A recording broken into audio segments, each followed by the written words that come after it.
Re-Zero, Arc 7, Chapter 33, To Each Their Stance.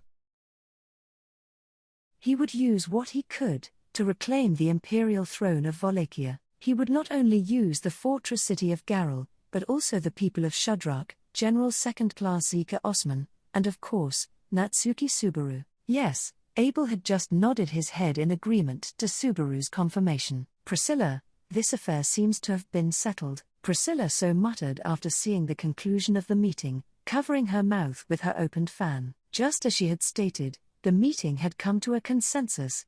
The victory conditions were understood by all, their future course of action was decided, and their next destination and goal were set. And then, Subaru, if it's just a select few that are going to Chaos Flame, what about the others?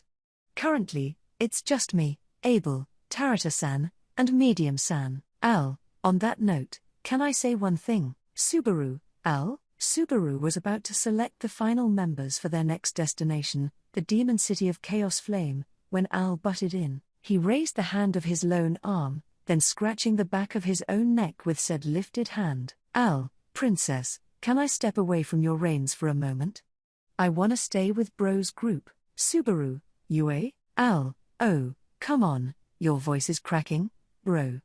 Is it really all that surprising? In response to that unexpected proposal, Subaru's voice cracked, which prompted a quiver from Al's throat. But even though he had stated so like it was nothing, Subaru couldn't just voice his agreement. Subaru, why? Al, I told you everything, didn't I? I said I'd help you, bro. Even a doddering old man like me can be useful in some way. Subaru, you were that serious? Al answered by shrugging his burly shoulders, and Subaru thought back to the talk he'd had with him before joining the meeting, and was surprised at how he had adhered to the conversation they'd had. It was true that he had encouraged him, it was true that he had raised his spirits, and it was true that he had pushed him onwards. However, he had not expected him to go as far as seriously saying he would cooperate. Al, hair, why are you frozen stiff? Did my offer impress you that much? Subaru, no, shelving away my initial surprise, I haven't heard anything about you being strong, Al, and with me and Abel, the ratio of men to women in our group's just awful. Al, sorry if I got your hopes up, but I'm a lot weaker than the Amazon Nei-chan over there. Pointing at Tarata with a snap, Al proudly assured him that he was fairly pathetic. In fact, Tarata's ability probably ranked among the best in the people of Shudrak, but after witnessing the battle with a member of the 9 Divine Generals, she was a rather unreliable battle reinforcement. Anyhow, Subaru, still, I'm glad to hear you say that. I'll accept your sentiment, Al. Don't worry about it, bro. Huh? Just the sentiment? Are you turning me down gently, perhaps?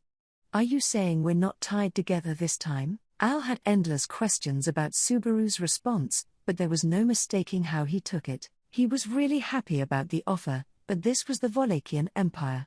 In the first place, more so than Flop and Medium, that Al was participating in the war was purely by chance. Priscilla, Al, yeah, princess. While Subaru made his conclusions, a beautiful voice next to him unexpectedly called out Al's name. The owner of the voice was, of course, Priscilla Barriel, who sat proudly at the round table. She squinted her crimson eyes and turned her emotionless gaze to Al, to her own follower Al, who had just announced his next move. Priscilla, you were the one who offered to accompany me to the fortress city, were you not?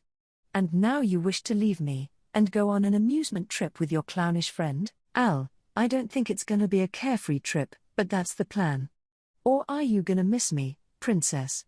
If you'd like to hug me and hold me back, go right ahead. Priscilla, nonsense. Al, right. Al's light-hearted comment was interrupted with a snarky remark, and he sagged down.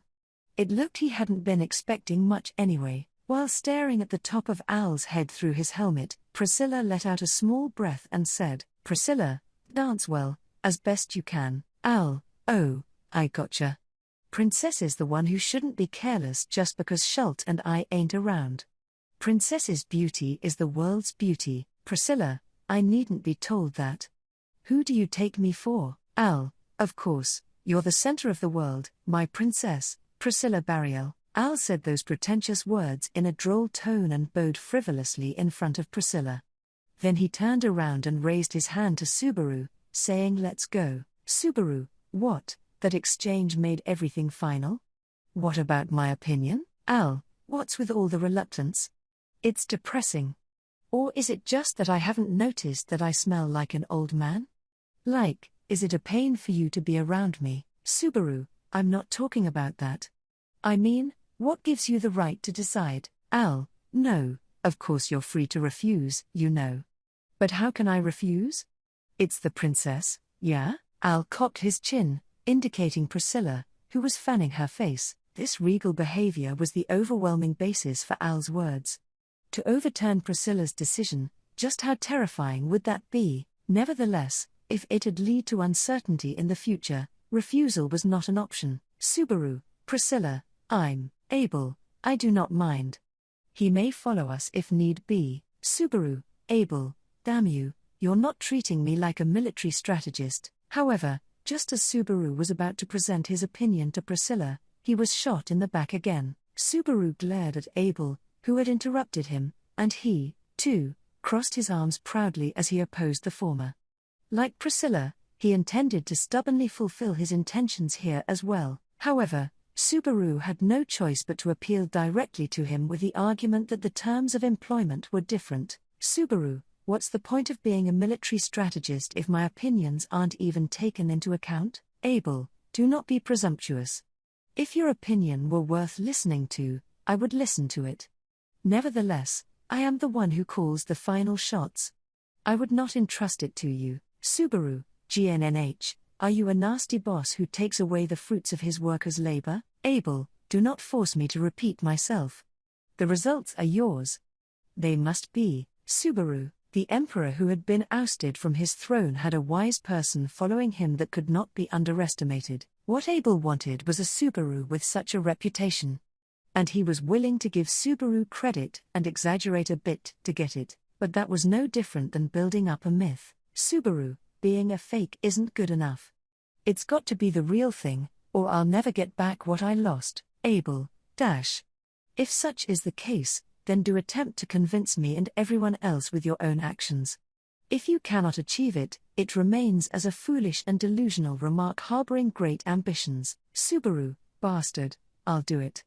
I'll put any useless loans to good use. Biting down hard on his molars, Subaru replied, peering into Abel's cold black eyes. Even though they were facing the same direction, they did not have a relationship where they could lower their guard around each other. Rather than the difference in the soil they stood on, as in the kingdom and the empire, it was something bigger that seemed to be the reason for such a divide. As long as that was the case, he may disagree with Abel on a crucial point, and once that happened, Natsuki Subaru, Al, perhaps he meant me as a useless loan, princess? Priscilla, fool. Priscilla only briefly responded to Al, who slumped his shoulders and muttered that the members of the expedition to the demon city of Chaos Flame had been decided, and the plan was set in motion. Abel, get the soldiers of the fortress city together by the time I return.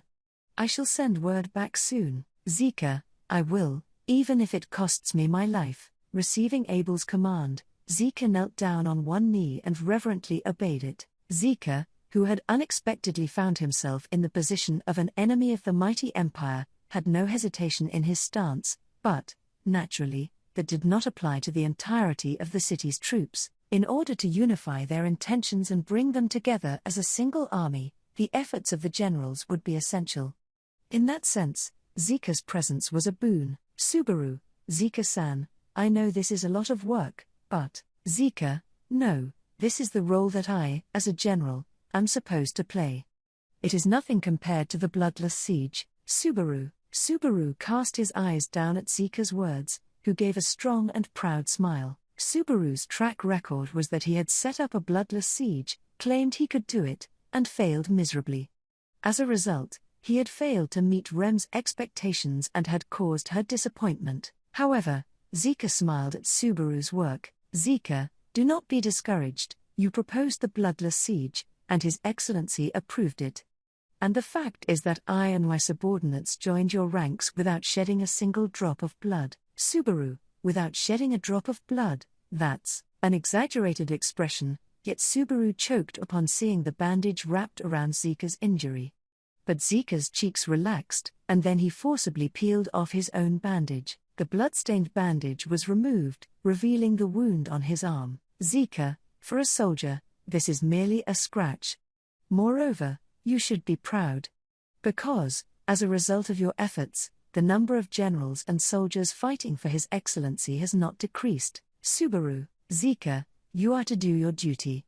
Miss Natsumi. Subaru knew not if he would be able to respond properly to those words from Zika. However, even though Subaru could not give praise to himself outright, he had a newfound fondness for Zika's character for finding something to praise, and the fact that he had not allowed his death was an achievement. And, are you sure you want to go, Subaru? No, that was something ridiculous to say. Forget it. And with that, Rem, whose eyes could not hide her fatigue, shook her head. Rem stood at the entrance of the city hall with her cane. She was not dressed in traveling gear, but in the light vestment of a healing practitioner scrambling around to help the wounded. Rem would remain in Garrel. It was a temporary separation from Subaru, who was on his way to Chaos Flame. Before parting, Subaru smiled at that comment from Rem, who had come to see him off. Even though he knew it was out of concern, he couldn't help it. Subaru, well, it's not all been good, but it's hard on me for you to tell me to forget something about you. Rem, oh, I didn't mean to. Subaru, because everything you've given me, whether a strangled neck or a broken finger, is a precious memory that I can't live without. Rem, huh? He had not meant to make fun of her, but he ended up being pierced by Rem's glaciated eyes. When he thought back to the events that had impacted him since he was sent to Wallachia, it was just that many of the memories that popped into his mind held a powerful pang of pain and suffering. Of course, there were many memories of hope and joy that he had stored deep in his heart, such as the fact that he had been able to come to terms with Rem and that she cared for him. But the most painful memories were stored in the same place, too. Rem, you're not nervous. Are you really all right? Subaru, you know, it's exhausting to be tense all the time. If you're asking me if I'm okay, I'd say I've got a lot on my mind. If I could, I'd stay by your side forever. Rem, Subaru, an indifferent reply.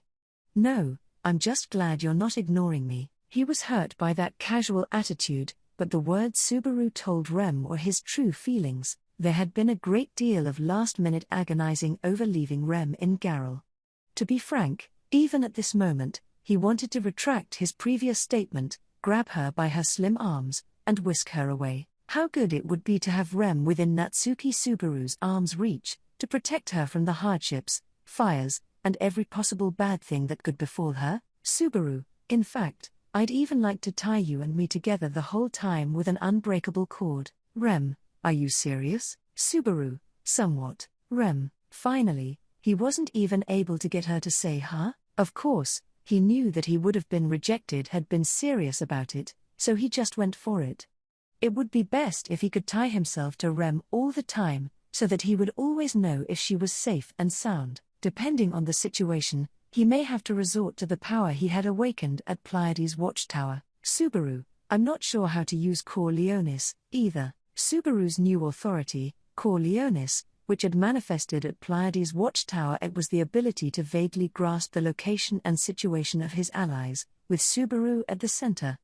In addition, Corleonis allowed Subaru to take on the burden of his friends and keep them in good health. Perhaps he could use his power to take the burden of Rem's crippled legs and let her run around the fields and mountains in high spirits. He didn't want Rem to go out of reach by doing that, though. Subaru, Rem, hey, why do you look so depressed all of a sudden? Subaru, nothing, I'm just self-loathing here, Rem pointed out, and Subaru sighed, holding his own deflated face in his hands. It occurred to him that Rem's limp had kept her in a place where she could not get away from Subaru.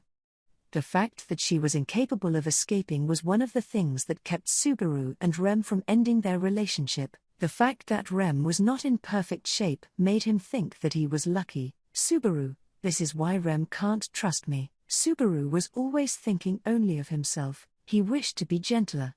He desired to be kind, smart, and strong. He had been working hard for the sake of everyone, and now that he had taken another good look at himself in the tower, it was still not enough. He could not retrieve the Natsuki Subaru that Rem believed in. Subaru, sorry. I was getting a little sentimental. Rem, Senji what, now? Subaru, don't worry about it. It's an expression that's only understood by Al and my hometown. Rem frowned slightly as Subaru shrugged his shoulders and replied. However, she rubbed her eyes and erased the wrinkles, as if to put off the feelings growing inside her. There must be a lot of conflicts within Rem. Even the fact that she had come out to see him off like this must have been something she had put a lot of thought into. Subaru, I'm not going to be away for long, because I won't be able to stand it without you. Rem, there you go doing that again. Subaru, ugh, I mean it though. If it makes you feel uncomfortable, I'll restrain myself as much as I can. Rem, you're not going to try to stop, are you? Subaru's shoulders slumped in remorse as he was met with a stare. Of course, he did not want to offend Rem nor to make her uncomfortable. But that would not stop his strong feelings for Rem from overflowing, no matter what Subaru, who had disappointed Rem, said. Subaru, good luck, and I'll be back soon.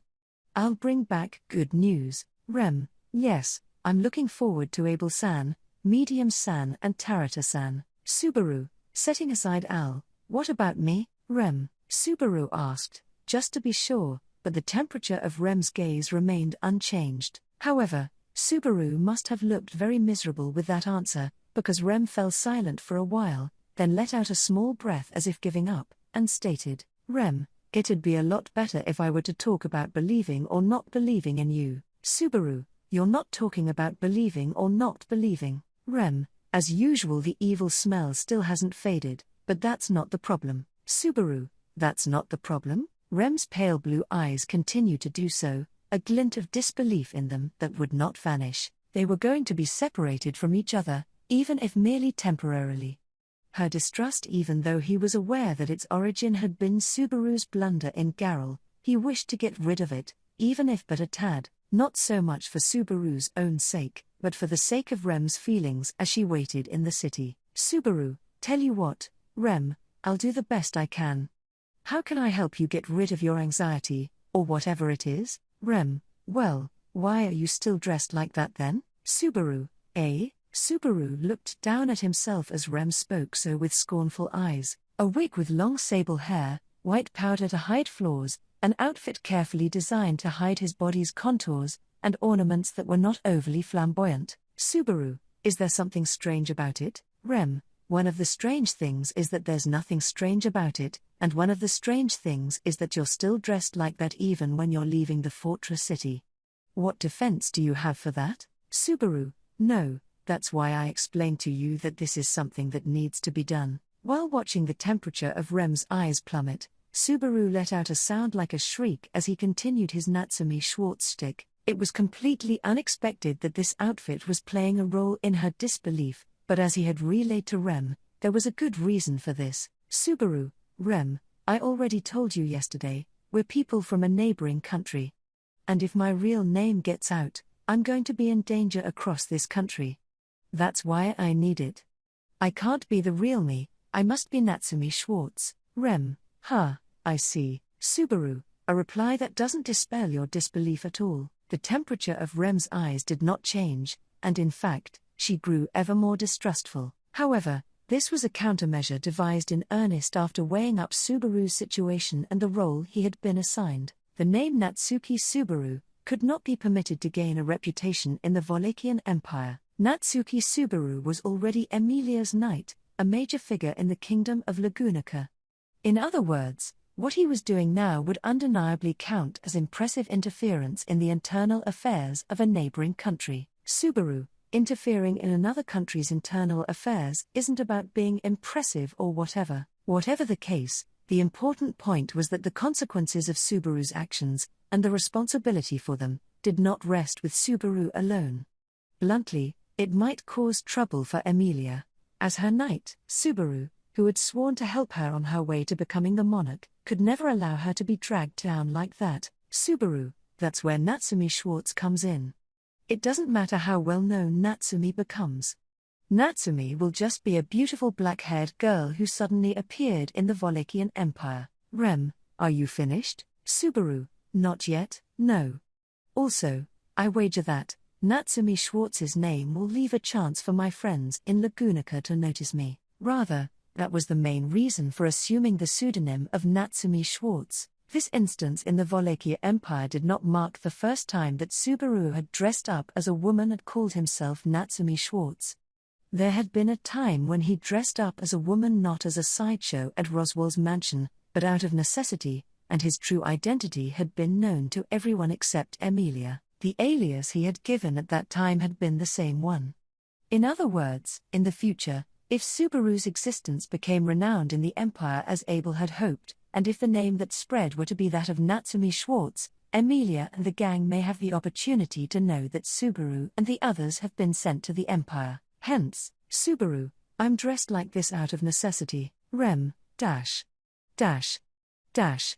I understand. It took quite a while, but he was relieved that Rem understood his approach. Anyway, that was the reason why Subaru's cross-dressing would be maintained for a little while longer. He did not want to undermine Rem's trust by having it prolong itself, but that would depend on the situation. Subaru, Rem, if you have a problem, talk to Flop-san or Zika-san. If it's too difficult for a man, Zelda-san and the others are there. Don't keep it all to yourself. Rem, it doesn't make sense for you to say that, but I'll consider it. You as well, please try not to bother Abel-san or Medium-san. Subaru, I'll just watch my back. Medium and Tarato aside, Subaru was not going to shy away from burdening Abel. Once in a while, Abel should have his cool demeanor broken, struggle, and break a sweat. Once they had said their goodbyes and passed a few words of caution, it was time to depart, repressing the difficulty of leaving before the journey. Subaru, Rem, where's that girl? Rem, you mean Louis-chan? I think she's with Utakata right now. Subaru, I see. Rem, you don't want me to go and get her, do you? The tone of her voice dropped, and Rem gave him a questioning look. The tone of her voice was not pleasant, though she knew Subaru's intentions. Rather, the tone was one of deep-seated irritation and bitterness. Since the battles at the City Hall, Subaru's suspicions about Louis had remained unchanged, despite the fact that they'd had very little contact in their hectic schedule. In fact, his suspicions were never cleared up. Even though she seemed to have a soft spot for Rem and Utakata, and was getting along well with the Shadrakians and the others, there was no telling when and where she might reveal her true nature. In that sense, he was worried about leaving Louis behind. It was just that, Rem, you've already been keeping your eyes away from her for the entire duration of the mission to take down Garrel already, right? Subaru, Rem, after all this time, it's still at this. Upon being told that by Rem, Subaru had no words to reply. If Louis was going to take any action, she had already possessed several chances to do so. So it was probably useless to keep on being wary of Louis. Subaru, for the time being, I've already told Kuna and the others that they should remain vigilant. Rem, stubborn, a minute whisper of a word, and having caught it, Subaru mulled over it for a moment. The reason why he had not disclosed Louis's true nature and dangerous powers to Rem in the first place was because she had no basis whatsoever to believe Subaru's story.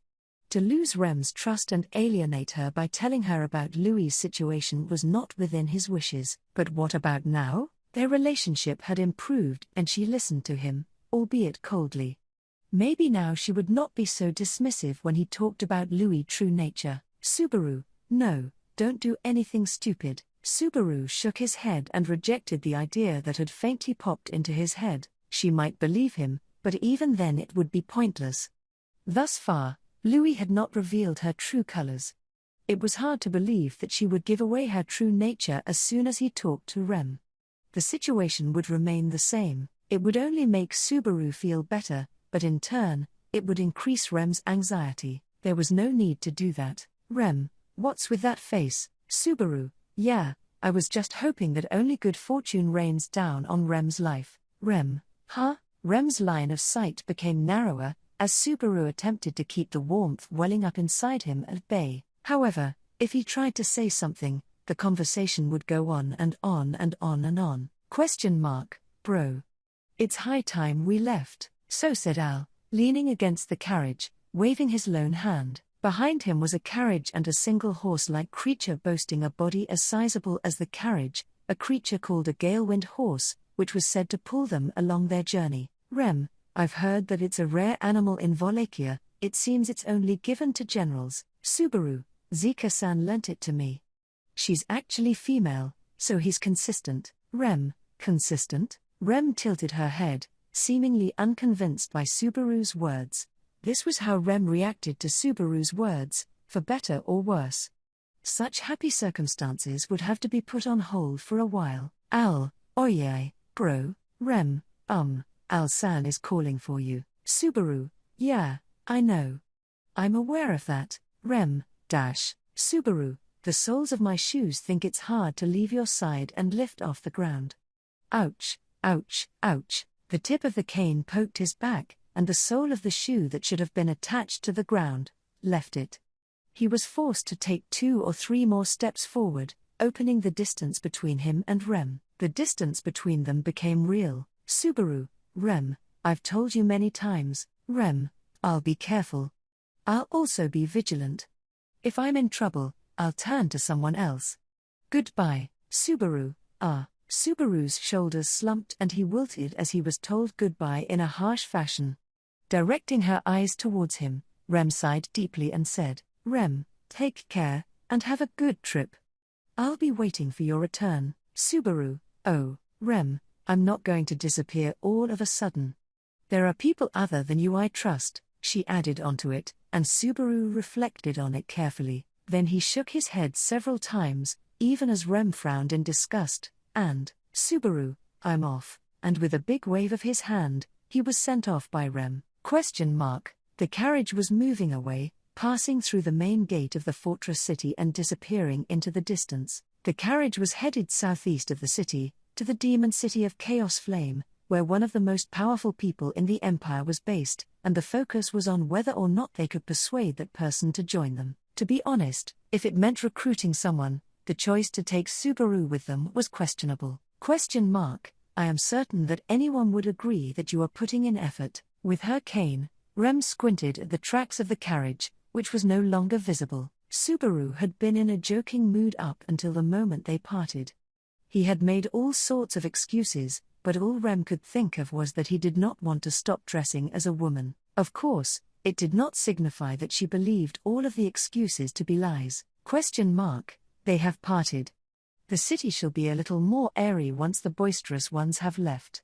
I am not sure, however, if they shall be bringing back good news, or Abel's head. Rem, Priscilla-san. Suddenly, a voice called out from behind Rem as she stood there, without even needing to turn around. A beautiful woman who made a vivid impression in red stepped out beside her. Priscilla, wearing a luxurious dress and sparingly exposing her violent beauty. Rem had not held a conversation with her since the latter had saved her life from Arakia's rampage during her assault on the city hall. So with her suddenly speaking to Rem, her confusion and bewilderment grew stronger. Rem, thank you very much. Priscilla, what is this gratitude in regard to? Rem, for what happened yesterday, at the city hall. I was saved from that woman, Arakia. Not only me, but everyone else as well. Thanks to you, Priscilla, I saved many lives, you say? In my opinion, the credit for saving their lives goes to you. You used your talent and skills to save those who were dying. It was not my intention to show mercy to them. Do not take the liberty of twisting mine actions, Rem, I didn't mean to. Rem thought to herself as she tried to say that she did not. It was a bad habit to prematurely judge the thoughts and actions of others and their intentions, and try to fit them into one's own mold. She remembered many times of such a thing, not pertaining only to Priscilla. Considering her lost memories, she had only been alive for about 2 weeks. Rem, Priscilla, so, you will not state anything in riposte? That too, is an extremely dull decision, is it not? Rem, I'm sorry. I thought you were right. But I guess you can't twist the fact that I'm grateful to you, either. Priscilla, Speaking with interest, Priscilla pulled out a fan from her cleavage. Then opening it with a rapport, she hid her own shapely lips. However, in her unconcealed eyes, there was a light of pleasure and opportunity that could not be concealed. Priscilla, I had heard that you had lost yourself, but How dare you speak back to me, Rem? Lost myself isn't quite the right expression. Just because I can't remember, doesn't mean it's gone. Placing a hand on her chest, Rem defended herself from Priscilla's words. If she had indeed disappeared, it would be no different from a dream unreachable by anyone. But Rem's lost memories were not gone.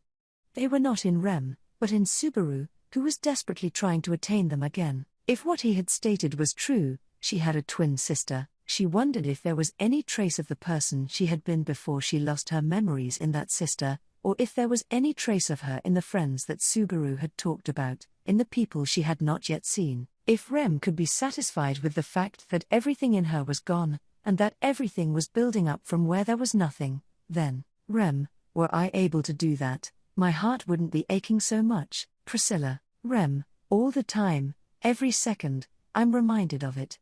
Every time I look into his eyes, I know I'm betraying his expectations. Of course, Subaru probably did not mean to do that. The stench was so thick and intense to the point it was difficult to even regard him, and whenever she peeked at it, his face was always desperate, and that desperation was directed at the version of herself that had disappeared, not the Rem that remained. Rem, how selfish of me. I'm disgusted with myself. So she could not tell him that she was relieved to be apart. She found it difficult to tell him, who wished to not be separated from her, and not only was she relieved, but also had this disgusting feeling. Priscilla, what had you stated to be your name? Rem, Priscilla, your name. Surely you shall not tell me you have likewise lost your name? But then again, you are not nameless, you are certainly called by your name. I am quite certain it is. Priscilla raised her gaze slightly, searching the void for an answer to her question. Perhaps she would remember Rem's name. Even in the short time she had been present here, Rem could sense that she was a very intelligent person. At the same time, she was also a very mean person. Hence, Rem, it's Rem. And before Priscilla could say the wrong name on purpose, Rem said it herself. Even though her memories had vanished, and there was no sign of them returning, and even though she was separated from the people who knew her in the past, at least the name she had been called and recognized for the past 2 weeks was real. Priscilla, interesting, Priscilla muttered shortly after hearing that answer. She then closed her fan with a snap, and lifted Rem's chin with the tip of the closed fan ever so gently. Pierced by the crimson eyes up in front of her, Rem's throat was scorched by that heated gaze, but even though she was unable to word it, she stared back with intent in her eyes. Priscilla, Rem, I shall be keeping you by my side for a while. Rem, by your side? Priscilla, you may have the background and ambition, but not the ability. Your ugly healing magic shall be rehabilitated by me in moderation. Then it shall become something you may lay your eyes upon. Rem, You're going to teach me how to heal? Priscilla, nonsense. I hold no background in the healing arts. I only have an eye for beauty. I shall know what you are lacking when I see it. Rem, the answer that came back was not the one Rem had expected, but in a way it was either more than she expected, or very far from what she had expected. However, if Rem's only current skill, the healing magic able to heal others, could then be utilized, it was worth relying on Priscilla's words. If only she had more power, she thought. It was something she regretted not having. Rem, but, Priscilla-san, aren't you returning to your base? Priscilla, I shan't. I have also attached that owl fellow to Abel. It shall not be long before we see whether the conditions I have imposed on him can be met. I shall wait here. There will be some inconveniences, but I shall summon Schultz to resolve them. Rem, Rem was unaware of what was tugging at her heartstrings, but Priscilla had settled on staying in Garrel. Either way, it would be helpful to have her as a mentor. There were still many people in this city in need of Rem's poor healing skills. She could not leave the city without tending to them. Priscilla, now, with that decided, prepare a room for me. I shall allow Schultz to take care of the details, but we require a place to spend today and tomorrow. Rem, I understand. I'll have it ready for you right away. Priscilla gave orders as if she owned the place, but Rem didn't feel like disobeying, so she obeyed. Priscilla had a way of making others obey her, but Rem herself had no resistance to being ordered to do what needed to be done. With a flurry of steps and a cane in hand, She returned to the city hall and thought that she should consult with Zika about Priscilla's stay and the arrangements for her room. The people of Shudrak were not used to city life as well, and so she felt bad that she had to rely on Zika for so many things. However, he was a man who would refuse or label something impossible, if solicited by a woman. There you are, Rem, Utakata-chan. Inside the city hall, on the way to the office where Zika would be, she ran into a girl looking out of the corridor window. Utakata. Upon noticing Rem's appearance, Utakata smiled at her with a friendly face. Rem could not avoid smiling in return, her cheeks relaxing. Rem, I'm sorry, I've been kind of busy. Utakata, you is fine, composed even. I'm more worried about Tar. She's been wobbling around. Rem, Tarata-san, right. Newly appointed as chieftain, Tarata was accompanying Subaru and the others on their journey. Even in the eyes of the young Utakata, Tarata must have looked shaky, almost crushed by her sudden assignment. Still, it was admirable of her to seek her own way out, and take the first step to gain confidence. While Rem had remained crouched in place, whining that she had nothing, the people around her continued to move forward, leaving Rem behind. She definitely did not wish to curse the world with her whining and drag everyone down alongside her. Rem, Tarata-san will be fine. So, Utakata-chan, the others, and I, will protect the place to which Tarata-san will come back. Utakata, got it. You're dependable. Rem, I wonder. When you say that, I feel a little more confident. Rem's cheeks relaxed slightly at Utakata's unpretentious words. Then suddenly, Rem noticed something strange and looked around. Utakata, standing in the aisle looking out the window, was alone. And there was no one else around. It still seemed like an inappropriate environment for a child to be walking around on their lonesome, but she wasn't trying to blame her for not being with an adult. Rather, it was something more fundamental. Rem, are you alone? Utakata-chan? Where's Louis-chan? Although she had been left to her own devices for a long time, Louis had grown quite fond of Utakata. They were friends of the same age and seemed to have a comfortable relationship, which was why Utakata being alone was such a conspicuously uncomfortable situation. Of course, she was probably overthinking this, but, Rem, isn't Louis-chan with you? Utakata, yes. Lou already left. Rem, eh? Rem went stiff upon hearing Utakata's words. The former's head tilted back, stopping her thoughts from going blank for a moment. Rem did her best to use her brain to ascertain the truth of Utakata's words. Louis was not with her, so the meaning of Utakata's words was, Rem, Louis-chan's. Utakata, she's gone. You helped her get into the carriage, and the brave and courageous Shudrak girl puffed up her chest with pride, speaking those words to Rem, in a completely nonchalant manner.